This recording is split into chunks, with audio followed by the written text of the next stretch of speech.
దేవుని బిడ్డారా, మన వాక్యంలోకి వెళ్ళిపోదాం. మనం ప్రేమల గురించి నేర్చుకుంటున్నాం. సో పోయిన వారం మనం అనుకున్నాం యోహాను రాసిన మొదటి పత్రికలో 4వ అధ్యాయం 12వ వచనం చదువుకొని దాన్ని ధ్యానిద్దాం అనుకున్నాం. అయితే దేవుడు మరొక వచనాన్ని జ్ఞాపకం చేయడం వల్ల దాన్ని ధ్యానించుకుని తర్వాత దీన్ని ధ్యానిద్దాం. ఈ వచనం ఏంటంటే, ఏ మానవుడు దేవుని ఎన్నడూ చూచి ఉండలేదు, మన మొక్కరినొకడు ప్రేమించిన యెడల దేవుడు మన యందు నిలిచి ఉండును, ఆయన ప్రేమ మన యందు సంపూర్ణమగును. ఆయన పరిపూర్ణతలో మనము సంపూర్ణం కావాలి అని. సో దీన్ని ధ్యానిద్దాం అనుకున్నాం, కానీ దేవుడు ఇంకొక వచనాన్ని ఇచ్చాడు కాబట్టి దాన్ని ధ్యానించుకున్నాం. అయితే పోయిన వారం మనం ధ్యానించుకున్నాం అసలు ప్రేమ అంటే ఏంటి అంటే, దేవుని ఆజ్ఞలు అనుసరించడమే ప్రేమ, దేవుని ఆజ్ఞలు గైకోవడమే ప్రేమ అని చదువుకున్నాం.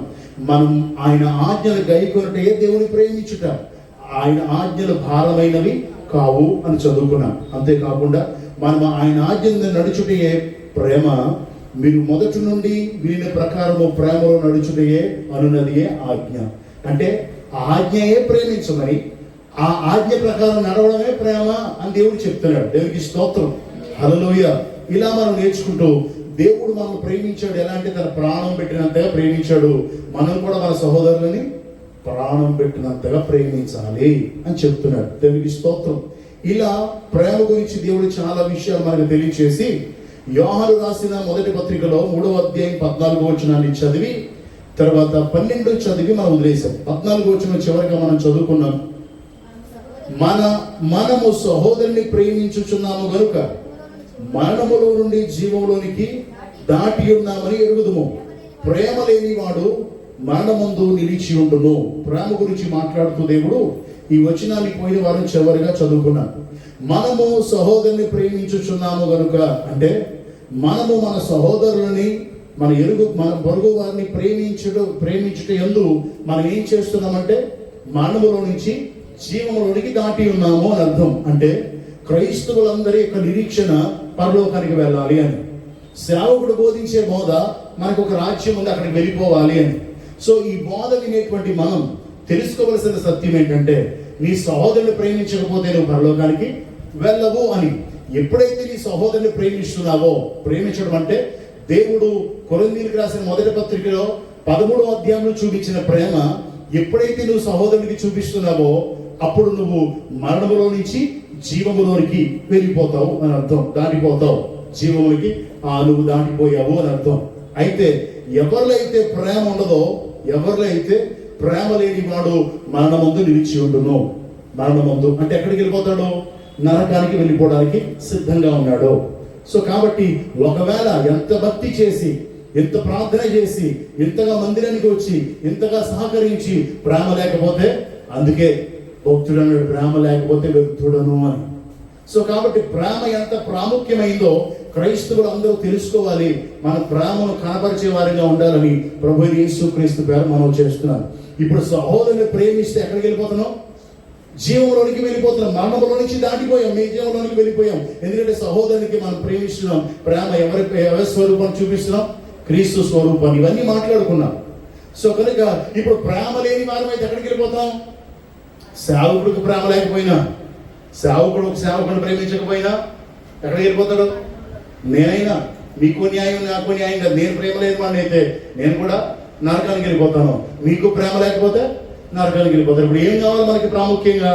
అందుకే శ్రేష్టమైనది ప్రేమ. దేవునికి స్తోత్రం. ఎంత శ్రేష్టమైనదంటే ప్రేమ నిలుస్తుందంట. సో ఈ నిలిచేది మనం ఎక్కడ నిలుపుతుంది? జీవంలో నిలుపుతుంది. ఇది లేకపోతే ఎక్కడ నిలిచి ఉంటావు? సాతాను తీసుకెళ్లి మరణంలో నిలుపుతాడు. కాబట్టి ప్రేమ కలిగి ఉండడానికి ప్రభు కృప చూపించుగాక. ఆమేన్. అయితే ప్రకటన గ్రంథం 2వ అధ్యాయం 1 నుండి 7 వచనాలు చదివేసుకుని అప్పుడు కొన్ని విషయాలు మనం ధ్యానిద్దాం. ఎఫెసీలో ఉన్న సంఘపు దూతకు ఇలాగూ వ్రాయుము, 7 నక్షత్రములు తన కుడి చేత పట్టుకుని 7 దీపస్తంభముల మధ్య సంచరించేవాడు చెప్పు సంగతులేమనగా, నీ క్రియలను, నీ కష్టమును, నీ సహనమును నేరుగుదును. నీవు దుష్టులను సహింపలేవనియు అపొస్తలులు కాకయే తాము అపొస్తలులను చెప్పుకుని వారిని పరీక్షించి వారు అబద్ధికులను నీవు కనుగొట్టమనియు నీవు సహనము కలిగిన సహనము కలిగి నా నామము నిమిత్తం భారము భరించి అలయలేదనియు నేను ఎరుగుదును. అయినను మొదట నీకుండిన ప్రేమను నీవు వదిలితివని నేను నీ మీద తప్పొకటి మోపవలసి ఉన్నది. నీవు ఏ స్థితిలో నుండి పడితివో అది జ్ఞాపకము చేసుకుని మారు మనసు పొంది ఆ మొదటి క్రియను చేయము. అట్లు చేసి నీవు మారు మనసు పొందితేనే సరి. లేని ఎడల నేను నీ యొద్దకు వచ్చి నీ దీపస్తంభములు దాని చోటు నుండి తీసివేతును. అయితే ఈ ఒకటి నీలో ఉన్నది,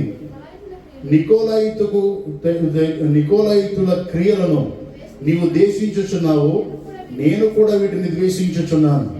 చెవి గలవాడు ఆత్మ సంఘముతో చెప్పుచున్న మాట వినుగాక.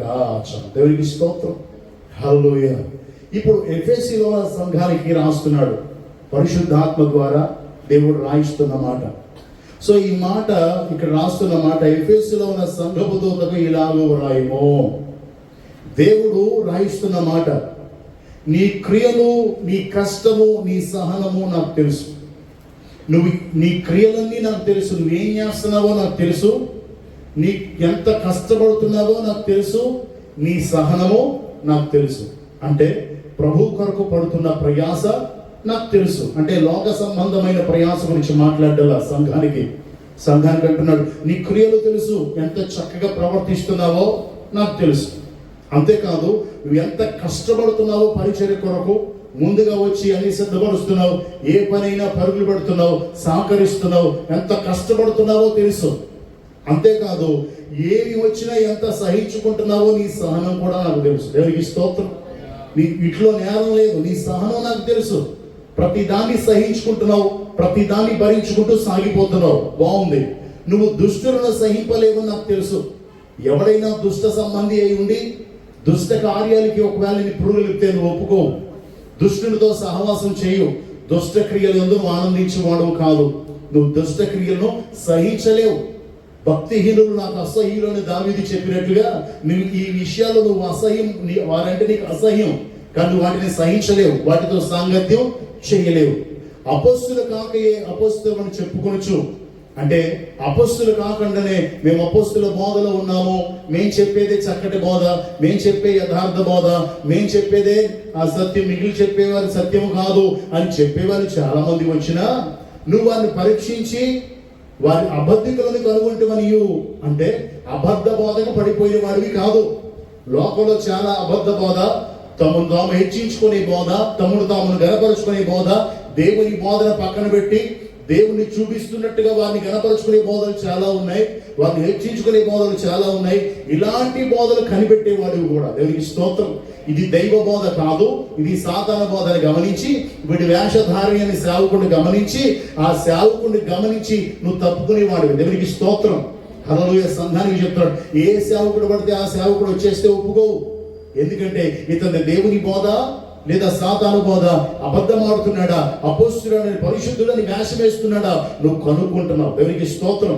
అన్ని బాగున్నాయి. అంటే ఇప్పుడు ఏమేమి బాగున్నాయి? నీ క్రియలు బాగున్నాయి, నీ కష్టం బాగుంది, నీ సహనం బాగుంది, నువ్వు దుష్టుని సహించవు, అపొస్తలులు కాకయే బోధ చెప్పేస్తే ప్రతి బోధకి లోబడిపోవు, సత్యాన్ని మాత్రమే వింటావు. అయినను ఇంకా తర్వాత నీవు సహనము కలిగి నా నామము నిమిత్తము భారము భరించి అలియలేదని నేను ఎరుగుదును. అంతేకాదు, నీ సహనంతో నా కొరకు ఎంత భారమైన భరిస్తున్నావు, ఎంత భారమైన భరిస్తూ ఈ భారం ఇంకెంత కాలం అని అలేయకుండానే సాగిపోతున్నావు. దేవునికి స్తోత్రం, హల్లెలూయా. ప్రభు కొరకు ప్రయాసపడుతున్నావు, చక్కటి ప్రయాసపడుతున్నావు, చాలా కష్టపడుతున్నావు. నేను ఒక్కడినే భరించాలని అనుకోవడంలా, అలా చక్కగా భరిస్తున్నావు. ప్రభు పరిచయం కొనసాగించడానికి అన్నీ బాగున్నాయి. అయినను ఒక లోపం ఉంది. దాన్ని చదువుదాము. అయితే ఇంకో మాట, 6వ వచనం. అయితే ఈ ఒకటి నీలో ఉన్నది, నికోలాయితుల క్రియలను నీవు ద్వేషించుచున్నావు, నేను కూడా వీటిని ద్వేషించుచున్నాను. నికోలాయితుల క్రియలేంటో మనకు అర్థం కాదు, కానీ ఒకటి స్పష్టమవుతుంది, వారి క్రియలు దేవునికి ఇష్టము కావు అని. వాళ్ళ క్రియలు దేవునికి ఇష్టం కావు, అవి ఎఫెసీలో ఉన్న వారికి కూడా, ఆ సంఘానికి కూడా ఇష్టం కావు. అంటే దేవుడికి ఏది ఇష్టం కాదో వారు కూడా ఇష్టపడరు. దేవుడు ఏది అసహించుకుంటాడో వాళ్ళు అసహించుకుంటారు. దేవుడు ఏది వద్దనుకుంటున్నాడో వీరు వద్దనుకుంటారు. దేవుడు ఏది విడిచిపెట్టమన్నాడో విడిచిపెడతారు. అటువంటి మనస్తత్వం కలిగిన వారు, దేవునికి స్తోత్రం. అట్టి అనుభవాలను నడిచిపోతున్న వారు ఈ సంఘం. దేవుడే చెప్తున్నాడు, వారిని నువ్వు సహించవు, వారిని ద్వేషించుచున్నావు, నేను కూడా వాటిని ద్వేషిస్తున్నాను. అంటే నాకు ఏది ఇష్టం ఉండదో, నాకు ఏది ద్వేషమో, ఏది చిరాకో అలా ఉన్నావు, నాకు ఎలా నచ్చుతుందో అలా ఉన్నావు. దేవునికి స్తోత్రం. అయితే ఒక తప్పు ఒకటి మోపాల్సి వస్తుంది అంటాడు దేవుడు. కానీ పర్వాలేదులే అన్నాడా? ఈ తప్పు విషయంలో మారు మనసు పొందు అంటున్నాడు. ఏ తప్పు? 4వ వచనం, అయినను మొదట నీకుండిన ప్రేమను నువ్వు వదిలితివని నేను నీ మీద తప్పు ఒకటి మోపవలసి ఉన్నది. దేవుడు ఈ దినమందు మనతో చెప్తున్న మాట. యేసు ప్రభు అంటే చాలా ఇష్టం అండి. ఇష్టమే, ప్రేమ ఉంది, కానీ మునిపటి ప్రేమ లేదు అని చెప్తున్నాడు. ప్రారంభ ప్రేమ లేదు అని చెప్తున్నాడు. రక్షించబడినప్పుడు ఉన్న ప్రేమ లేదు అని చెప్తున్నాడు. రక్షించబడినప్పుడు నువ్వు యేసయ్యను అంగీకరించినప్పుడు, ఆయన ప్రేమను తెలుసుకున్నప్పుడు, కన్నీటితో ప్రార్థన చేసినప్పుడు ఎంతసేపు దేవుడితో సహవాసం కలిగి ఉండేవాడివి, బైబిల్ చదువుతూ ఉండేవాడివి, ప్రార్థన చేస్తూ ఉండేవాడివి, మందిరంలో ఏ కూడికలైనా అటెండ్ అయ్యేవాడివి, దేవుని సంఘం పట్ల ఆసక్తి కలిగి ఉండేది, దేవుని మందిరం పట్ల నువ్వు ప్రేమ కలిగి ఉండేవాడివి. కానీ ఇప్పుడు నువ్వేం చేసావు? ప్రేమను వదిలేసావు అని చెప్తున్నాడు. సో ఇక్కడ ఉన్న మనం ఒకవేళ ప్రేమను వదిలేసావేమో, ఈరోజు ప్రభు మనతో మాట్లాడుతున్నాడేమో ఒకసారి ఆలోచన చేయాలి. మన ప్రార్థన జీవితం పెరిగిందా, తగ్గిందా? దేవుడితో సహవాసం ఎక్కువైందా, తక్కువైందా? పనుల భారం వల్ల, ఐహిక విచారాల వల్ల దేవునితో దూరం అవుతున్నామా లేదా దగ్గర అవుతున్నామా అనే విషయాన్ని గమనించాలని ప్రభు యేసుక్రీస్తు పేర మీకు మనవి చేస్తున్నాను. దేవునికి స్తోత్రం. ఈ తప్పు ఒక్కటి కనుక మనలో ఉంటే, అన్నీ బాగున్నాయి, చాలా బాగున్నాయి, ఇది ఒక్కటే తప్పు, ఆ ఒక్క తప్పు మనల్ని ఎక్కడికి తీసుకెళ్దాం? జీవంలోనికి తీసుకెళ్దాం. క్రైస్తవులు గమనించాలి, అన్నీ ఉండి ఒక్క ప్రేమ నీలో లేకపోతే, ప్రేమ నీలో తగ్గిపోతే, క్రీస్తు చూపించిన ప్రేమ, క్రీస్తుకు కలిగిన ప్రేమ నీలో లేకపోతే, దేవుడు అంటున్నాడు ఆ ఒక్క తప్పు గురించి మారు మనసు పొందాలి, లేకపోతే నీ స్థానం మారిపోద్ది అంటున్నాడు. సో కాబట్టి దేవుడు ఏ విషయంలో తప్పిపోతున్నామో ఆలోచన చేయాలి. ప్రార్థనలో తప్పిపోతున్నామా? దేవుని ఇంకా ప్రేమిస్తున్నామా లేదా దేవుని ప్రేమించడం లేదా? దేవుని ప్రేమిస్తున్నామా అనేది మాటలతో సరిపోతా, క్రియల్లో కనబడాలా? సో ఎలా కనబడాలి అనే విషయాన్ని మనం గమనించుకోవాలి. దేవునికి స్తోత్రం. నిజమే, మనం ఎప్పుడైతే రక్షించబడ్డామో రోషంతో నింపబడ్డాం. రాను రాను ప్రేమ తగ్గిపోవడం వల్ల రోషం తగ్గిపోయింది, పట్టుదల తగ్గిపోయింది, వైరాగ్యం తగ్గిపోయింది. ఏమి ప్రాబ్లం అంటే దేవుడు అంటాడు నీలో ప్రేమ తగ్గిపోయింది. దేవునికి స్తోత్రం. ప్రేమ తొలగిపోయింది కదా. ఒకసారి చూడండి వచ్చిన ఏంటది? వదిలేసావు. దేవునికి స్తోత్రం. ఈ ప్రేమను వదిలేవు అంటే ఇది ఎక్కడితో చూపిస్తున్నావు అని అర్థం. ఇక్కడ వదిలేవు అంటే దేని మీదకో నీ ప్రేమ మళ్ళింది అని అర్థం. కనుక ఆలోచన చేయాలని ప్రభు పేరు మనవి చేస్తున్నాను. ఇక దేవుడు ఈ లోకంలో ఉన్నప్పుడు ఆయన చెప్పిన మాట మత్తయి సువార్త 10వ అధ్యాయం 37వ వచనం. మత్తయి సువార్త 10వ అధ్యాయం 37వ వచనం. తండ్రినైనను తల్లినైనను నాకంటే ఎక్కువగా ప్రేమించేవాడు నాకు పాత్రుడు కాడు. కుమారుడినైనను కుమార్తెనైనను నాకంటే ఎక్కువగా ప్రేమించేవాడు నాకు పాత్రుడు కాడు. దేవుడు చెప్పిన మాట, యేసుక్రీస్తు ప్రభు ఈ లోకం ఉన్నప్పుడు చెప్పిన మాట. ఇది కొంచెం ఇబ్బందికరంగా ఉంటుంది. అదేంటి? తల్లిదండ్రుల కంటే ఎక్కువ ఆయన ప్రేమించాలంట, పిల్లల కంటే ఎక్కువ ఆయన ప్రేమించాలంట. మరి తల్లిదండ్రులు దేవుడు ఇచ్చాడు కదా, ప్రేమించమని ఆయన చెప్పాడు కదా, బిడ్డలు ఇచ్చాడు కదా, ప్రేమించాలి కదా. మరి వీళ్ళ కంటే ఆయన ఎక్కువ ప్రేమించడం ఏంటి అని అనుమానం మనకు రావచ్చు. అంటే తల్లిదండ్రులు విడిచిపెట్టేసి ఆయన వెంబడించాలి, పిల్లల్ని విడిచిపెట్టి ఆయన వెంబడించాలి. ఏంటి అసలు దీని అర్థం అని ఆలోచిస్తే, ఈ లోక తల్లిదండ్రులు ప్రేమించేది లోక సంబంధమైన ప్రేమ. మనం తల్లి మనల్ని కన్నది కనుక ప్రేమిస్తుంది, తండ్రి బాధ్యత కనుక ప్రేమిస్తాడు, పిల్లలు మనకి పుట్టారు కనుక ప్రేమిస్తాం, వివాహం చేసుకున్నాం కనుక భర్త లేదా భార్యను ప్రేమిస్తాం. కానీ వీటిలో స్వార్థం ఉంటుంది. దేవుని ప్రేమ నిస్వార్థమైనది. దేవునికి స్తోత్రం. హల్లెలూయ. ఒక ఆలోచన చేయండి. పెళ్ళయిన తర్వాత భార్య భర్తలు బాగున్న తర్వాత భార్య భర్తతో ఎక్కువ సమయం గడుపుద్ది. రాను ఆ సమయం కాస్త తగ్గిపోయే వాటికి భర్త మీద కోపం పెంచుకుంటది. ఏమంటే నన్ను సరిగ్గా ప్రేమించడం లేదు. ఎవరితో మాట్లాడుతున్నాడు? వాళ్ళ అమ్మతో మాట్లాడుతున్నాడు ఎక్కువ. అంటే ప్రేమలో స్వార్థం ఉందా లేదా? అమ్మతో మాట్లాడకూడదు, నాతోనే మాట్లాడాలా. స్వార్థంతో కూడిన ప్రేమ. లోపల ఉన్నారు కదా, ప్రేమికులు ఉంటారు కదా. అమ్మాయిని ఇష్టపడిన తర్వాత వేరే అమ్మాయితో మాట్లాడితే ఊరుకుంటుందా? వేరే అమ్మాయితో మాట్లాడితే ఎవరో ఏంటి సిస్టరా అని కూల్ అవుద్ది, లేకపోతే కూల్ అవ్వదు. ఏమి? స్వార్థంతో కూడిన ప్రేమ అది. సో ఇలా చెప్పుకుంటూ పోతే ఈ లోకంలో ఎప్పుడైతే బిడ్డల మీద ప్రేమ పుట్టుకొస్తుందో ఆ బిడ్డలకి తల్లిదండ్రుల దగ్గర కూడా వెళ్ళేవారు. అంటే ఒక చోట ప్రార్థన చేయమని అడిగారు. ఏమండి పాస్టర్ గారు, పిల్లలు మా దగ్గరికి రానివ్వడం లేదండి కోడలో. ఏంటమ్మా ప్రాబ్లం అంటే, ఆ పిల్లలు తాతయ్య దగ్గరికి నానమ్మ దగ్గరికి వెళ్తుంటే వాళ్ళ దగ్గర అలవాటు అయిపోయి నన్ను ప్రేమించుడేమో నా కొడుకని కోడలకి భయం అంట. ఏం భయం? ఒకవేళ వాళ్ళ తాతయ్య దగ్గరికి నానమ్మ దగ్గరికి వెళ్ళిపోతే నా ప్రేమ నుంచి దూరమై వాళ్ళకి అతుక్కుపోతాడేమో నా దగ్గరికి వెళ్ళనివ్వట్లేదంట. ఇది స్వార్థం కదా. సో లోకంలో ఉండే ప్రేమ స్వార్థంతో కూడి ఉంటది. సో ఈ స్వార్థంతో కూడిన ప్రేమను నిజమైన ప్రేమ చేయాలి అంటే యేసయ్యను ప్రేమించడం నేర్చుకోవాలి. ఎవరికి స్తోత్రం, హల్లెలూయ.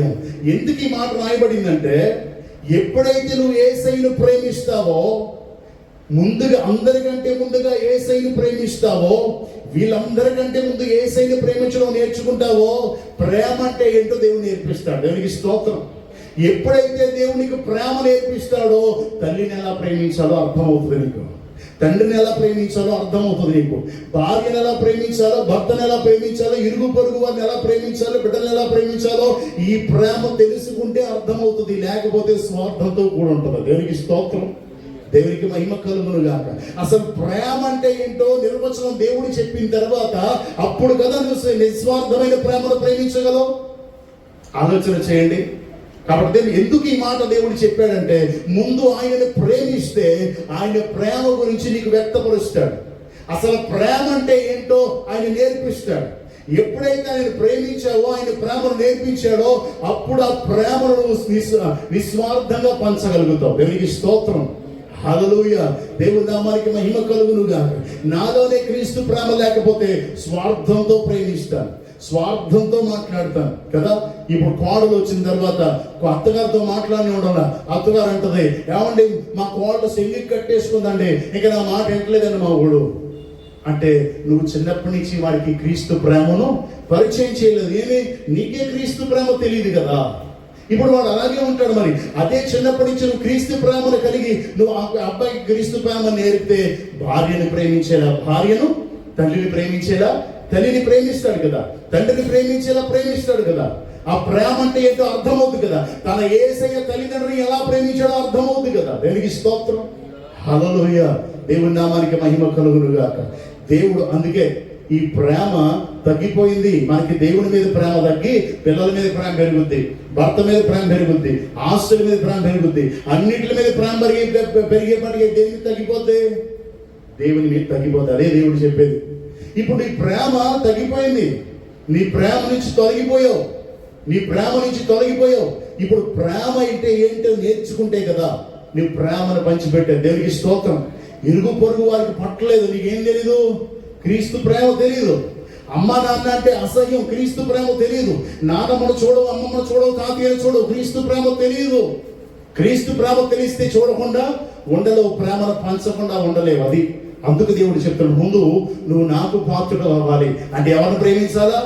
నన్ను ప్రేమించాలా? అంటే ఎవరిని ప్రేమించాలి? ఇప్పుడు యేసయ్యను ప్రేమించాలి. యేసయ్యను ప్రేమిస్తే ప్రేమ యొక్క నిర్వచనాన్ని దేవుడు మనకి నేర్పిస్తున్నాడు. దేవునికి స్తోత్రం, హల్లెలూయ. దేవుని నామానికి మహిమ కలుగును గాక. యేసయ్య ప్రేమలో స్వార్థం ఉండదు. దేవునికి స్తోత్రం. నువ్వు యేసయ్యను ప్రేమిస్తే నీ భార్యను ఎలా ప్రేమించాలో అర్థమవుద్ది. ఎలా ప్రేమించాలి అంటే యేసయ్య సంఘాన్ని ప్రేమించినట్టుగా ప్రేమిస్తావు. దేవునికి స్తోత్రం. యేసయ్య సంఘాన్ని ప్రేమించడానికి ఏం పెట్టాడు? తన ప్రాణాన్ని పెట్టాడు. అలా ప్రేమిస్తావు. దేవునికి స్తోత్రం. నీకు యేసయ్య తెలిస్తే, యేసయ్య ప్రేమ నీకు అర్థమైతే, యేసయ్య చెప్పినట్టుగా భర్తకు లోబడి జీవిస్తావు. ఇది లేకపోతే కోపాలు, క్రోధాలు, కలహాలు, కక్షలు, భేదాలే తప్ప ప్రేమ అర్థం కాదు. అంటే దేవుడు చెప్తున్నాడు, తల్లి కన్నా, తండ్రి కన్నా, పిల్లల కన్నా ముందు నన్ను ప్రేమించడం నేర్చుకుంటే పిల్లల్ని ఎలా పెంచాలో నేర్పిస్తాడు. దేవునికి స్తోత్రం. నేటి దినాల్లో చాలా మంది, మా అబ్బాయినండి చెయ్యి ఒంటి మీద దెబ్బేయకుండా పెంచామండి, చాలా పెంచాం, బాగా పెంచామండి, చివరికి కోడలు వచ్చిన తర్వాత మేము ఉంటే ఉండనంటుందని తీసుకొచ్చి అనాథ శరణాలయంలో పెట్టేశాడండి. దెబ్బేయకుండా పెంచమని చెప్పాడు దేవుడు? చెప్పాడా? బెత్తం వాడని తండ్రి విరోధే కదా. దేవుడు ప్రేమలో చెప్పాడు, గద్దించడము చెప్పాడు, బుద్ధి చెప్పడం కూడా చెప్పాడు. ఇది నేర్చుకోవాలంటే ఎవరు నేర్చుకోవాలి? ఎవరి దగ్గర నేర్చుకోవాలి ముందు? కాబట్టి అందుకే ముందు దేవుణ్ణి ప్రేమిస్తే బిడ్డలు ఎలా ప్రేమించాలి, ఆ ప్రేమలోని ఎలా గద్దించాలి, ఎలా శిక్షించాలి కూడా నేర్పిస్తాడు. దేవునికి స్తోత్రం. అర్థమైందా? ముందు దేవుని ఎందుకు ప్రేమించాలి అంటే ప్రేమ అంటే ఏంటో, ప్రేమ లోతులు ఏంటో దేవుడు నేర్పిస్తాడు. అలా నేర్పిస్తే ఆ ప్రేమ నువ్వు ఇంట్లో అమ్మ నాన్నకో లేకపోతే ఇంట్లో అందరికో చూపించగలుగుతావు. పొరుగు వారంటే మనకు పట్టం లేదు, వాడంటే పడదు, వీడంటే పడదు అంటే దానికి అర్థం ఏంటి? నీకు దేవుని ప్రేమ తెలీదు అని అర్థం. అందుకే ఈ ప్రేమ తగ్గిపోయింది అని దేవుడు చెప్తున్నాడు. నువ్వు ఉన్న ప్రేమను నువ్వు వదిలేసావు.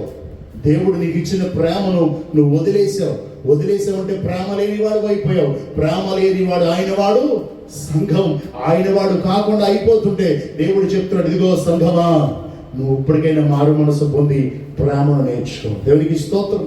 మునుపుటిలా ప్రేమ కలిగి ఉండు. మనం మునుపు యేసయ్య సన్నిధి అంటే ఆసక్తి ఎక్కువ, ఉపవాస కూడి కంటే ఆసక్తి ఎక్కువ. ఉపవాసం నుండి మోకరించి ప్రార్థన చేసి, సమయం ఉన్నప్పుడు మోకరించి, సమయం ఉన్నప్పుడు బైబిల్ చదివి, సమయం ఉన్నప్పుడు పాటలు పాడుకునే మనం కాస్త గొంతు మోగపోయింది.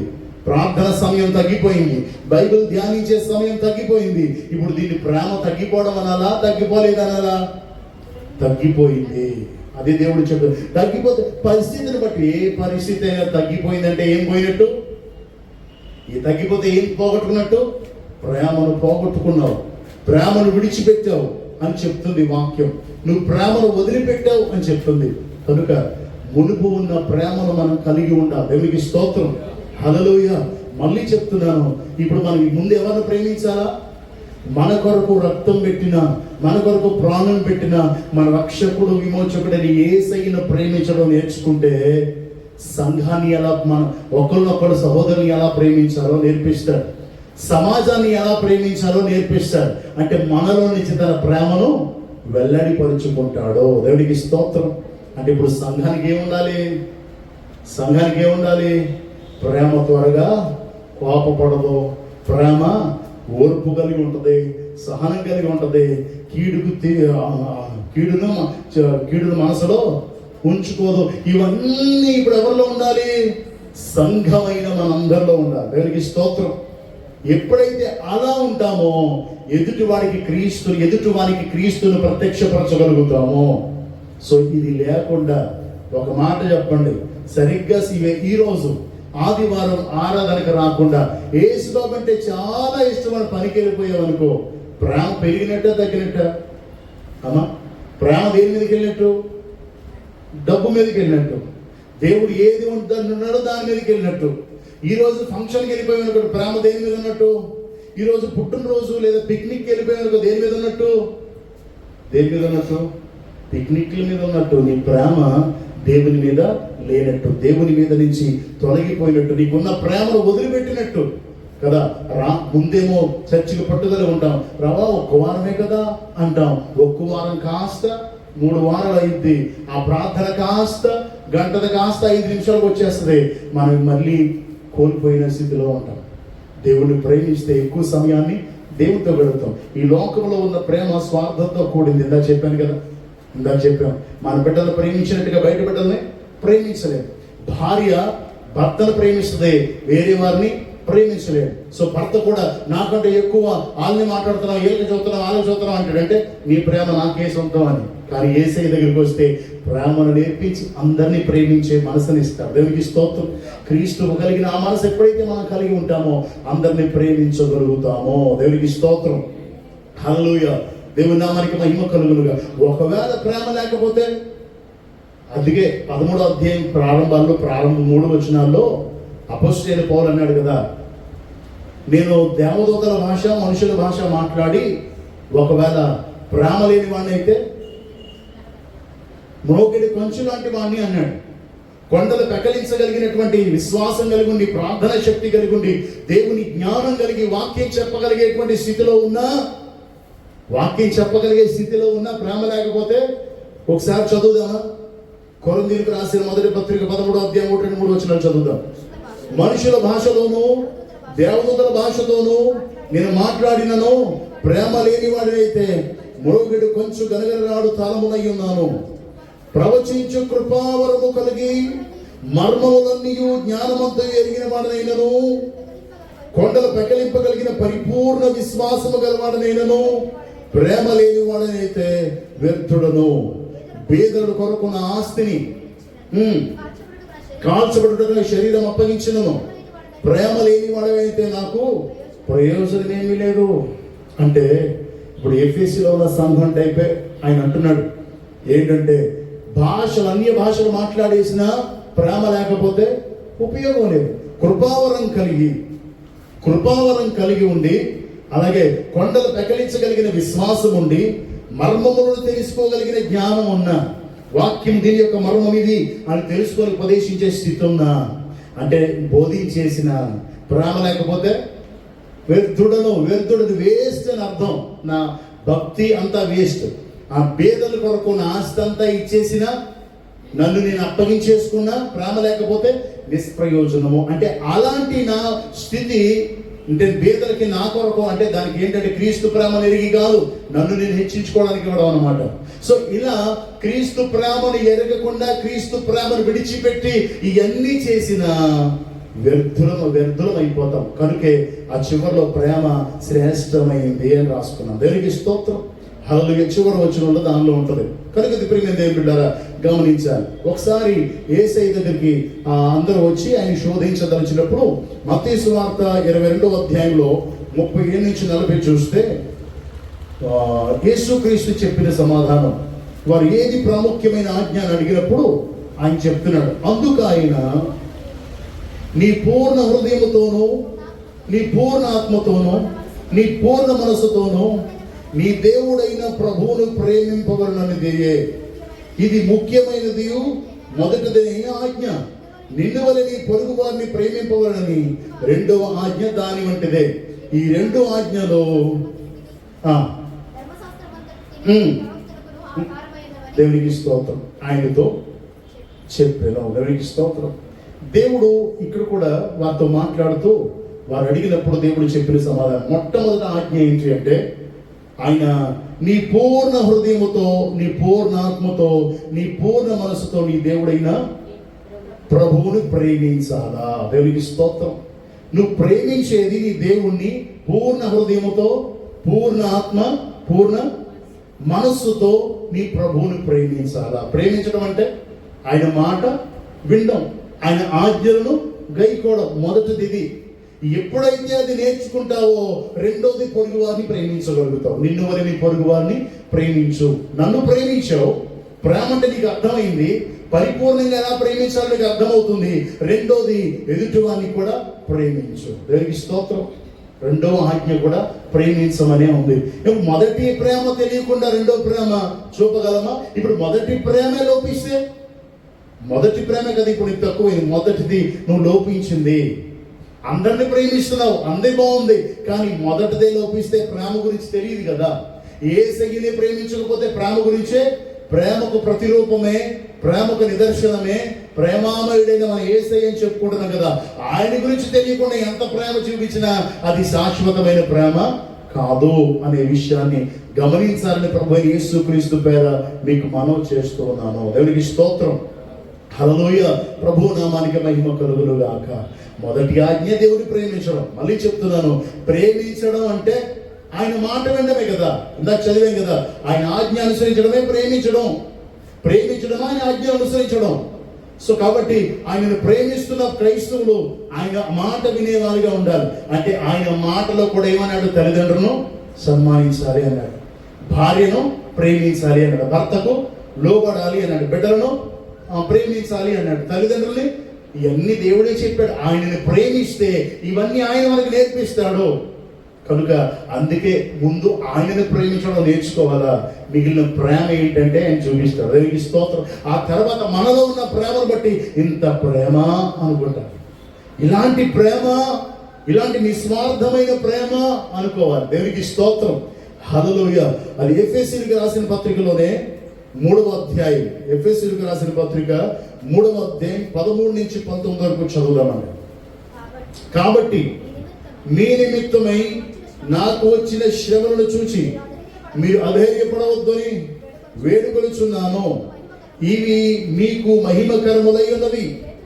ఈ హేతువు చేత పరలోకమందును భూమి మీద ఉన్న ప్రతి కుటుంబము ఏ తండ్రిని బట్టి కుటుంబం అని పిలువబడుచున్నదో తండ్రి ఎదుట నేను మోకాల్లోని మీ అంతరంగ పురుషుని యందు శక్తి కలిగి ఆయన ఆత్మ వల్ల బలపరచబడినట్లుగా క్రీస్తుని హృదయములలో విశ్వాసము ద్వారా నివసించినట్లుగాను తన మహిమైశ్వర్యము చొప్పున మీకు దయచేయనని మీరు దేవుని సంపూర్ణత యందు పరిపూర్ణులగునట్లుగా ప్రేమ యందు వేరు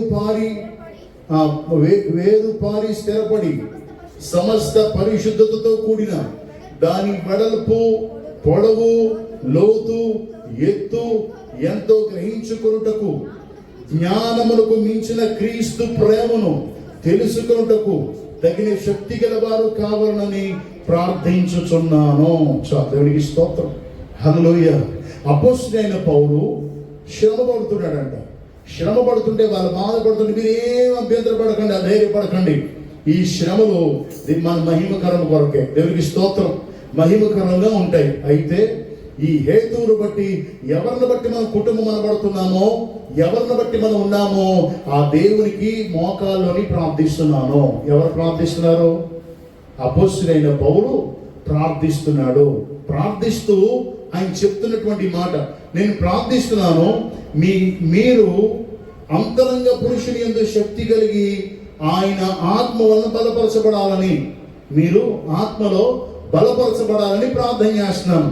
అంతేకాదు క్రీస్తు మీ హృదయంలో విశ్వాసం ద్వారా నివసించాలని ప్రార్థన చేస్తున్నాను. తన మహిమైశ్వర్యం చెప్తున్నాను, మీకు అన్ని దయచేయాలని ప్రార్థన చేస్తున్నాను. తర్వాత మీరు దేవుని సంపూర్ణత యందు పరిపూర్ణులుగా, దేవుని సంపూర్ణత యందు పరిపూర్ణులుగా ప్రేమ యందు వేరు పారాలని సమస్త పరిశుద్ధతతో కూడిన దాని వెడల్పు, దేంది?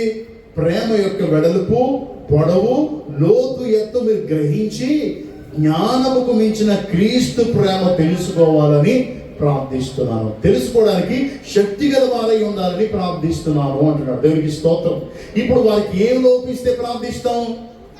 ఇప్పుడు మన ప్రసాద్కి ఆర్థికంగా ఇబ్బందులు ఉన్నాయనుకోండి, ప్రభువా ప్రసాద్కి చాలా ఆర్థిక ఇబ్బందులు ఉన్నాయి కనుక దయచేసి ప్రభువా మీరు జ్ఞాపకం చేసుకోండి ప్రభువా అంటాం. ప్రసాద్కి ఒక బంగళా, 2 కార్లు, ఆ గేట్ లోపల ఒక్కొక్క 4 చైన్లు ఉన్నాయనుకోండి, ప్రభువా ఆర్థికంగా ఇబ్బంది పడుతున్నాడు అంటానా? ప్రభువా ఆర్థిక ఇబ్బందులు తప్పించి అంటానా? ఏది ఉంటే అదే ప్రార్థిస్తాం. ఇక్కడ ఎఫెసీలో ఉన్న సంఘం దేని యందు బలపరచబడలేదు? ప్రేమను గురించి అర్థం కాలేదు. కాబట్టి అతని ప్రార్థన ఏంటంటే ప్రేమ యందు వేరు పారాలి. వాళ్ళు ప్రేమ యందు వేరు పారి స్థిరపరచబడాలి. వేరు పారి స్థిరపరచబడ్డం గురించి తర్వాత మాట్లాడదాం. సింపుల్ గా దీన్ని ధ్యానం చేసుకుందాం. వేరు పాడాలి, పరిశుద్ధతతో కూడిన దాని వెడల్పు, లోతు, ఎత్తు ఎంతో గ్రహించి జ్ఞానముకు మించిన క్రీస్తు ప్రేమను తెలుసుకోవడానికి శక్తి గలవారని ప్రార్థిస్తున్నాడు. దేవునికి స్తోత్రం. హల్లెలూయా. ఇప్పుడు ప్రార్థన సేవకుడు ఏ ప్రార్థన చేయాలా? ఇప్పుడు ప్రేమ కలిగి ఉంటే ఎక్కడికి వెళ్తారు సంఘం? ప్రేమ కలిగి ఉంటే సంఘం పరలోకానికి వెళ్ళిపోతుంది. ప్రేమ కాకుండా ఇప్పుడు సంఘం ఎలా ఉందంటే, ప్రభువా మా ప్రసాదేశుని చెరువుని జ్ఞాపకం చేసుకో అయ్యా, చెరువుని బాగా రాని ప్రభువా, అతను బాగుంటే నేను బాగు కదా ప్రభువా. ఏంటంట ఒక ఆయన రిక్వెస్ట్ అడుగుతారు, పాస్టర్ గారండి మా సంఘం అంతా చెరువులు వేసారు, ప్రార్థన చేయండి, వాళ్ళు బాగుంటే నాకు బాగు. అంటే దాని అర్థం ఏంటి? ప్రసాద్కి ఒకవేళ చెరువు మంచి లాభం వచ్చేసి 8 లక్షల లాభం వచ్చింది అనుకోండి, నాకెంత? 10 లక్షల లాభం వచ్చింది అనుకోండి, నాకెంత? 1 లక్ష వచ్చేది. మరి నాకు మంచిగా కదా ప్రభువా. అతను చేస్తున్న బిజినెస్, ప్రభువా బిజినెస్ చేసే వాళ్ళు జ్ఞాపకం చేసుకుంటే అతనికి ఒక 5 లక్షలు వచ్చినాయి, నాకెంత? 50,000 కదా. ప్రసాద్ బాగుంటే నేను బాగుంటాను. అప్పుడు ఎవరి కోసం ప్రార్థన చేయాలి? అదనాడు సంఘం కొరకు ప్రార్థన చేయండి పాస్టర్ గారు. అందరూ పని చేసుకునే వాళ్ళే, చెరువులు వేసిన వాళ్ళు, కొయ్యటెళ్ళిన వాళ్ళు, వాళ్ళు బాగుంటేనే కదా మన బాగు. మీ బాగు మా బాగు దానిలో ఉండదు. మిమ్మల్ని లెక్క చెప్పాలి ఒక రోజుని. ప్రేమ కలిగి ఉంటే ఎక్కడికి వెళ్తారు అమ్మా? ప్రేమ కలిగి ఉంటే ఎక్కడికి వెళ్తారు? పరలోకానికి వెళ్తారు. ప్రేమ లేకపోతే నరకానికి వెళ్ళిపోతారు. ఇప్పుడు మీలో ఏం కలిగి ఉండాలని ప్రార్థన చేయాలి నేను? ప్రభువా, మీరు ప్రేమయందు వేరు పారాలి. నీ పరిపూర్ణతలో, నీ సంపూర్ణతలో మీరు పరిపూర్ణులు అవ్వాలి. నీ ప్రేమ లోతెంతో, ఎత్తెంతో, వెడల్పెంతో మీరు తెలుసుకోవాలి. అట్టి శక్తిని మనం ప్రార్థన చేయాలి. సేవకుడు దేవునికి స్తోత్రం. నేను ఏం ప్రార్థన చేయాలా? ప్రభువా దీవించుగాక, ఆశీర్వదించుగాక, ఓకే, అంతే తప్ప లక్ష పాసాదికి 10 లక్షలు వస్తేనే కదా ప్రభువా నాకు 1,00,000, ఇది కాదు ప్రార్థన చేయాల్సింది. ప్రభువా మంచి మంచి జాబులు వచ్చేస్తే ఆ దశభాగాలన్నీ నాకు వచ్చేస్తే కదా ప్రభువా, ఇది కాదు ప్రార్థన చేయాల్సింది. ఇక ఇతనికి ఉన్నటువంటి జ్ఞానమునకు మించిన క్రీస్తు ప్రేమ తెలుసుకోవాలని, ఆ శక్తి వరకు కావాలని ప్రార్థిస్తున్నాను. ఎఫెసీలో ఉన్న సంఘం పరలోకానికి వెళ్ళడానికి ఆటంకంగా ఉంది. ఏంటి ఆటంకం అంటే ప్రేమ లేదు. ఆ ప్రేమను విడిచిపెట్టేశారు. ఆ ప్రేమ కలిగి ఉంటే పరలోకానికి వెళ్తారు. ఆ ప్రేమ కలిగి తెలుసుకునే శక్తిని ప్రభువా అని సంఘం కొరకు ప్రార్థన చేస్తున్నారు. దేవునికి స్తోత్రం, హల్లెలూయా. ఇది ఈ రోజు నుంచి మనం చేయాల్సిన ప్రార్థన. దేవునికి స్తోత్రం. అది ప్రభువా, ఇది ప్రభువా, క్రీస్తు మహిమ ఐశ్వర్యములు అన్ని ప్రభు మనకి ఇస్తాడు. కానీ మనం ప్రార్థన చేసే సేవకుడు ప్రాముఖ్యంగా ప్రార్థన చేయాల్సింది, ప్రభు నీ ప్రేమ నెరగాలి ప్రభువా. ఒకవేళ డబ్బుల గురించి చెప్పను కానీ ఎగ్జాంపుల్ చెప్తున్నాను. ఒకవేళ నిజంగానే ప్రసాద్ కొరకు ప్రార్థన, ప్రభు ప్రేమ నెరగాలి, ప్రేమను ఎదిగాడు, ప్రేమ స్వరూపి అయిన దేవుని ప్రేమను తెలుసుకున్నాడు. దేవుడు తప్ప నాకు ఎవరున్నారు ఈ లోకంలో అనుకున్నాడు. అతనికి 10 లక్షలు ఇన్కమ్ వచ్చింది. అతనికి ప్రేమ గుండెల నిండా ఏసై ఉంటే 5 లక్షలు ఇస్తాడేమో. గుండెల నిండా ఏసై ఉంటే నా ఏసై కంటే ఎక్కువేంటి, ఏసైకి 5 లక్షలు అన్నాడేమో. సో అంటే డబ్బు కోసం చెప్పడం లేదు కానీ ఏమో కనుక వారి హృదయాల్లో మనం ఎవరిని నింపమని ప్రార్థన చేయాలా? ప్రేమ. నీ ప్రేమ తెలుసుకోవాలి. దేవునికి స్తోత్రం, హల్లెలూయా. దేవుని నామానికి మహిమ కలుగును గాక. తన మహిమేశ్వరుడు చెప్పున్నా, మీరు దేవుని సంపూర్ణత యందు పరిపూర్ణులగునట్లుగా. ఇందాక కూడా చదివాం కదా, ఆయన పరిపూర్ణుడై మనలో నుంచి ప్రత్యక్షం కావాలంట. ఏ మనుషుడు ఏ మానవుడు దేవుని అన్నడు చూడలేదు అనే దానికి దేవుని చిత్తం. అయితే ఇది అయిపోయాక దాన్ని ధ్యానం చేసుకుందాం. అయితే ఇక్కడ చెప్పేటువంటి మాట ఏంటంటే, ఆ ప్రేమలో వేరు పారాలి. వారి పరిశుద్ధతతో కూడిన దాని వెడల్పు, పొడవు, లోతు, ఎత్తు. ఏంది? ప్రేమ పొడవు, లోతు, ఎత్తు, వెడల్పు మనం తెలుసుకోవాలంట. సో మనం ప్రార్థన చేస్తాం. ఇందాక కూడా అనుకున్నాం, ప్రభువా నీ ప్రేమను వివరించలేము, కొలవలేనిది, వివరించలేనిది, నీ ప్రేమ వర్ణించలేనిది. నీ ప్రేమ ఎంత గొప్పది అంటే దాని లోతు ఎంత, ఎత్తు ఎంత, పొడవు ఎంత, వెడల్పు ఎంత అంటే ఆయన ప్రేమను పరిపూర్ణంగా తెలుసుకునే శక్తిని మనకు అనుగ్రహించమని భక్తుడు ప్రార్థన చేస్తున్నాడు. ఇప్పుడు లోపమున్న ఆ ప్రేమ మనం తెలుసుకుంటే ఎక్కడికి వెళ్ళిపోతాం? మరణములో నుండి జీవనంలోనికి దాటిపోతాం కదా. సేవకుడికి పడదు, ఈ సేవకుడు అంటే ఆ సేవకుడికి పడదు, ఆ సేవకుడు ఈ సేవకుడిని తిడతాడు, ఈ సేవకుడు ఆ సేవకుడిని తిడతాడు. క్రీస్తు ప్రేమను గురించి నిలబడి మాట్లాడేస్తారు కదా. క్రీస్తు ప్రేమ గురించి మాట్లాడేస్తారు. మనకి ఆ పక్కింటితో పడదు, ముందింటితో పడదు, వాళ్ళకి పడదు, కుళాయిల దగ్గర దెబ్బలాటే, ప్రతి చోట దెబ్బలాటే. మనం క్రైస్తవులము. ఎవరి ప్రేమ? ఆలోచన చేయండి. ఉందా ప్రేమ మనలో? అక్కడ దెబ్బలాటే, ఇక్కడ దెబ్బలాటే, ప్రతి చోట దెబ్బలాటే. సేవకుడు దెబ్బలాట.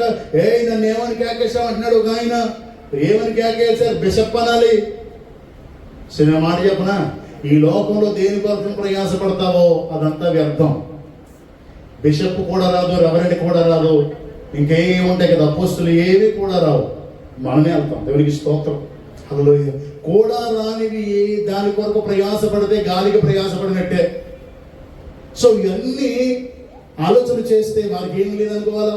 అంటే వాటిని బట్టి అతిశయించే వారికి చెప్తున్నాను నేను, ప్రేమ లేదు అనుకోవాలి. దేవునికి స్తోత్రం. కనుక గమనించండి, సమయం ఏంటి, నేను ముగిస్తున్నాను. దీని గురించి ఇంకా ధ్యానం చేసుకుందాం. క్రీస్తు ప్రేమ యొక్క సంపూర్ణత మనం తెలుసుకోవాలంట. క్రీస్తు ప్రేమ యొక్క పరిపూర్ణతలో మనం ఎలా సంపూర్ణతలో మనం పరిపూర్ణం అవ్వాలంట. అమ్మ అర్థమవుతుందా? జాగ్రత్తగా వినండి.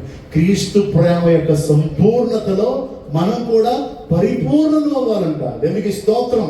అందుకొరకు ప్రార్థన చేస్తారు, ప్రభువా నువ్వు ప్రేమలో ఎంత సంపూర్ణుడవో నీ బిడ్డలు కూడా అంత సంపూర్ణులు అవ్వడం కోసం అయ్యా వారి కొరకు ప్రార్థిస్తున్నాను. నీ ప్రేమను గ్రహించే జ్ఞానముకు మించిన నీ ప్రేమను గ్రహించే కృపని ప్రభువా అని అడుగుతున్నాడు. దేవునికి స్తోత్రం. హల్లెలూయా. దేవుని నామానికి మహిమ కలుగునుగా. ఇందాక మనం ప్రార్థన చేసుకొని బల్లారథంలో పాట పాడుకున్నాం కదా. యేసయ్య ఆకాశమును భూమిని సముద్రమును వాటిలో సమస్తాన్ని చేశాడు. ఎవరిని ఎక్కువగా ప్రేమించాడు? దేని కొరకు ప్రాణం పెట్టాడు? మన కొరకు కదా ప్రాణం పెట్టాడు. మట్టి దేహాలేగా మన కొరకు కదా పరమ నుంచి భూలోకానికి వచ్చాడు. అసలు ఆయన ప్రేమను ఆలోచించుకుంటే సృష్టి యావత్తును ఎంతో చక్కగా తన నోటి మాట ద్వారా సమస్తాన్ని సృజించిన దేవుడు, కంటికి కనబడుతున్న సమస్తాన్ని, ఆకాశంలో అందరి సమస్తాన్ని సృజించిన దేవుడు మనల్ని ఇంతగా ప్రేమించడానికి ఏంటి అని దానిలో లోతు, ఇంత మహోన్నతమైన ప్రేమ, ఇదంతా తెలుసుకోవాలి అని. దేవునికి స్తోత్రం. ఇదంతా తెలుసుకుంటే దేవుని విడిచిపెట్టగలుగుతామా? సో భక్తుడి యొక్క ఆలోచన అది, భక్తుడు చేసే ప్రార్థన అది, సేవకుడు సంఘం కొరకు చేయాల్సిన ప్రార్థన కూడా అది. ప్రభువా అందరూ దశభాగాలు ఇవ్వట్లేదు ప్రభువా, ఉపవాస గుడికి పెట్టామనుకోండి, ముందు ఏం చెప్పాలి పాటలు గారండి, మా చర్చిలో ఎవరు రండి దశభాగం ఎవరండి, అందరూ జగల్చి పనులు చేసుకుంటారండి, దశభాగం తేరండి. ఇది కాదు చెప్పాల్సింది. ప్రభువా ప్రేమ ఎందు సంపూర్ణులై మారు మనసు పొందినట్లుగా సేవకుల్లో నుంచి మాట్లాడు ప్రభువా. దేవునికి స్తోత్రం. మనకు కావాల్సిన ఆహారం అంతా దేవుడు దయచేస్తాడు. ఇప్పుడు సపోజ్ ఫర్ ఎగ్జాంపుల్ ప్రసాద్ ఒకవేళ 10,000 నాకు దశభాగం ఇస్తున్నాడు అనుకోండి, ఆ దశభాగం సరిపోదు. మళ్ళీ జాస్మిన్ జాబ్ వచ్చేసింది, లెక్కలేస్తాను, జాస్మిన్ జాబ్ వచ్చేసింది, స్మైలింగ్ జాబ్ వచ్చేసింది, వచ్చి 2 సంవత్సరాల్లో మన రమేష్కి జాబ్ వచ్చేస్తుంది, రేష్మకి జాబ్ వచ్చేస్తుంది, లెక్కలు అనమాట. దేని మీద? వాళ్ళని పరలోకానికి నడిపిస్తున్నానా? ఆ ఉపదేశంలో వెళ్తున్నారా? ఆ క్రమంలో ఉన్నారా? లేదా ఇంకా ఏమైనా హెచ్చరించాలనే ఆలోచన తగ్గిపోయి వారి కొరకు ఆ ప్రార్థన మానేసి ఈ ఆలోచన ఎందుకు తెలుసా? దేవుడు చెప్పాడు కదా, పరలోకమందున మా తండ్రి మీ నామం పరిశుద్ధపరచబడను గాక, మీ రాజ్యం వచ్చు గాక, మీ చిత్తం పరలోకమందు నెరవేరినట్లు భూలోకమందు నెరవేరును గాక, మా అనుదిన ఆహారం నేడు మాకు దయచేయమని మానేసి ప్రసాదం 10,000 ఇస్తే ఆ పిల్ల 10,000 3 నెలలు హ్యాపీ. 3 నెలల ఆహారం దయచేసినందుకు స్తోత్రం అవ్వాలి. అప్పుడు అనుదిన ఆహారం లేదుగా ఇక కదా. ఇవే ప్రాబ్లమ్స్. అనుదినము ఇచ్చేదాని కొరకు చూడడం మానేసి సంవత్సరం ఘాసం ఇచ్చినందుకు స్తోత్రం అయ్యా అనే ప్రార్థన వారిపోయే స్థితిలోకి వచ్చేస్తాం. దాని ఎందుకు కాదు మనం పెట్టాల్సిన మనసు. దేవునికి స్తోత్రం. మనం పెట్టాల్సిన మనసు సంఘంగా మనం దేవుణ్ణి ప్రేమిస్తున్నామా? సేవకుడిగా నేను సంఘంలో దేవుని ప్రేమ ఉందా? వాళ్ళు ఆ విధంగా నడుచుకుంటున్నారా? ఆ విధంగా తెలుసుకోవడానికి దేవ వారికి సహాయం చేయండి, అట్టి శక్తినివ్వండి అని ప్రార్థన చేస్తున్నామా? లేదా ఏమి ఇవ్వట్లేదు అని చేతుల్లో అనుకుంటున్నామా? అని పిలిచిన వారెవరు? పిలిచిన వాడు దేవుడు. పనిచ్చిన వారెవరు? పనిచ్చిన వాడు దేవుడు. వాడుకుంటున్న వారెవరు? వాడుకుంటున్న వాడు దేవుడు. పోషించాల్సిన బాధ్యత ఎవరిది? దేవుని. కనుక దేవుణ్ణి అడగాలి, మనుషులు కాదు అడగాల్సింది. దేవునికి స్తోత్రం. హల్లెలూయా. కాబట్టి దేవుని బిడ్డారా గమనించాలని ప్రభు యేసుక్రీస్తు మనం చేస్తున్నాం.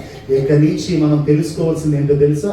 దేవుని ప్రేమ యొక్క లోతు ఎంత, ఎత్తు ఎంత, పొడవెంత, వెడల్పు ఎంత, దాన్ని ధ్యానం చేద్దాం.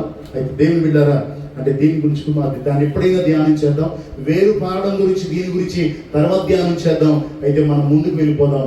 అయితే ఈ రోజు మాత్రం దేవుడు తెలియచేసినట్టుగా ఒకవేళ మనలో ప్రేమ లోపించిందేమో, ఇప్పుడు నేను మా అమ్మ మీద గొడవ పెట్టేసి దెబ్బలాటెట్టేసి కింద క్యాంకులు పెట్టేసి ఆ ఇంట్లోంచి గెంటేసాను అనుకోండి, నాలో ఏం లోపించినట్టు? అమ్మా క్రీస్తు ప్రేమ ఉన్నట్టేనా? క్రీస్తు ప్రేమను కలిగి ఉన్నాను కనుక మా అమ్మను చూసుకోగలుగుతున్నాను. దేవునికి స్తోత్రం. ఎన్ని మాటలు మాట్లాడినా, అక్కడ ఇక్కడ మాట్లాడినా పోనీ. ఎందుకు పోనీ అని వచ్చింది? ఓర్పు, సహనం, దీర్ఘశాంతం ఎక్కడి నుంచి వచ్చినాయి? నా యేసయ్య నేర్పించాడు కనుక. దేవునికి స్తోత్రం. నా యేసయ్య అంటే ముందు ఆయనను ప్రేమించాను కనుక. పూర్వం అలా ఉండేవాడిని కాదు కదా. పూర్వం నేను చాలా వేరేగా ఉండేవాడు. సో చేతులు మడతెట్టి హడాబడి చాలా ఇదిగా ఉండేది. మా తాతయ్య ఒకసారి గోడపల్లి వెళ్తే మా తాతయ్య మీదే దెబ్బలాడితే మా తాతయ్యకి నా మీద భయం వేసింది. అమ్మో ఇదేమని చేస్తాడని చెప్పేసి మా తాతయ్య నన్ను అన్నాడు, ఒరే తర్వాత మచ్చిక చేసుకొని, ఒరే నువ్వు నా దగ్గర ఉంటే గోడపల్లి ఏదేద్దాంరా అన్నాడు. సినిమా డైలాగులకు పోయి అన్నాడు మా తాత నన్ను. అంటే చాలా బలంగా ఎత్తుగా ఏదైనా చేయగలిగినటువంటి దానిలో ఉన్నాను, ఎంతమందినైనా ఏదైనా ఎదిరించగలిగే స్థితిలో ఉన్నాను. కానీ ఇప్పుడు ఎవరైనా నన్ను అంటారా? ఇప్పుడు యోహాన్ గారు పలానోళ్ళు అన్నారు, నువ్వు నా వెనకాల ఉంటే చాలు అంటాడు ఆయన. ముందు ఈయనే మాట్లాడో ఇంకా నాకెందుకు అంటాడు. అంటే ఇప్పుడు అప్పుడు నాకేం తెలీదు, దాని అర్థం ఏం చెప్తున్నాను, అప్పుడు నాకు క్రీస్తు ప్రేమ తెలీదు. ఇప్పుడు నేను క్రీస్తు ప్రేమను ఎరిగి ఎదుటివాన్ని ఎలా ప్రేమించాలో నేర్చుకున్నాను, తల్లిని ఎలా ప్రేమించాలో నేర్చుకున్నాను, ఇప్పుడు కుటుంబాన్ని భార్య బిడ్డల్ని ఎలా ప్రేమించాలో నేర్చుకున్నాను, సంఘమైన మిమ్మల్ని సమాజాన్ని ఎలా ప్రేమించాలో నేర్చుకున్నాను. ఒకవేళ లోపం ఉంటే నేను కూడా పరలోకానికి వెళ్ళను. ఇక్కడ కూర్చున్న మనం ఆలోచన చేద్దాం. ఒకవేళ మనం ఆ విధంగా ఉంటే గనక మనం పరలోకానికి వెళ్ళాం. సంఘంగా ఉన్న మనం యేసయ్యను ప్రేమిస్తున్నామా? యేసయ్యను ముందు ప్రేమిస్తే ఆయన మాటను ప్రేమిస్తాం, ఆయన మాటను ప్రేమిస్తే అమ్మ నాన్నను ప్రేమిస్తాం, ఆయన మాటను ప్రేమిస్తే బిడ్డలను ప్రేమిస్తాం, బిడ్డల తల్లిదండ్రులు ప్రేమిస్తారు, భార్య భర్తలు ప్రేమిస్తారు, పొరుగు వారిని ప్రేమిస్తారు. ద్వేషాలు ఏమన్నా ఉన్నాయి దీనిలో? ఇలా ప్రేమ చూపిస్తూ వెళ్ళిపోతే దేశాల కోపాలు, కలహాలు, కక్షలు, భేదాలు, బూతులు ఏమన్నా వస్తాయా? సో అట్టి వాటిని మానేసి మన లోకంలో ఉన్నాం కనుకనే ప్రేమను విడిచిపెట్టాం కనుకనే మన నోటి నుంచి బూతులు వస్తాయి. కనుక దేవుని బిడ్డారా గమనించాలని ప్రభు పేరు మనం చేస్తున్నాను. చిన్న ప్రార్థన చేసుకుని ముగించుకుందాం. ఏ లోపం నీలో కనబడి ప్రభు ఈరోజు మాట్లాడారో ఆ లోపాల గురించి చిన్న ప్రార్థన చేద్దాం, మోకరిద్దాం. నువ్వు ఏ మొదటి ప్రేమను వదిలేవో ఆ ప్రేమను తిరిగి సంపాదించుకుంటాను ప్రభువా అని ప్రభు సన్నిధిలో అడుగు. దేవుడు అంటున్నాడు, ఇప్పుడైనా నువ్వు మారు మనసు పొందాలి అని చెప్తున్నాడు, ఇప్పుడైనా నువ్వు మారాలి అని చెప్తున్నాడు. కనుక చిన్న ప్రార్థన చేద్దామా? అంటే నీలో అన్ని ఉన్న మారు మనసు లేదు అని చెప్తున్నాడు దేవుడు. కనుక ప్రియమైన దేవుని బిడ్డ, ఈరోజు ప్రభు ఏ విషయంలో మారమని చెప్తున్నాడో ఒక్కసారి ఆలోచన చేయి. నువ్వు ఏ స్థితిలోంచి పడిపోయి జ్ఞాపం చేసుకుని ఇప్పటికైనా మారు మనసు పొందు. మొదటిలా ప్రేమించడం నేర్చుకో. మారు మనసు పొందకపోతే జాగ్రత్త అంటున్నాడు.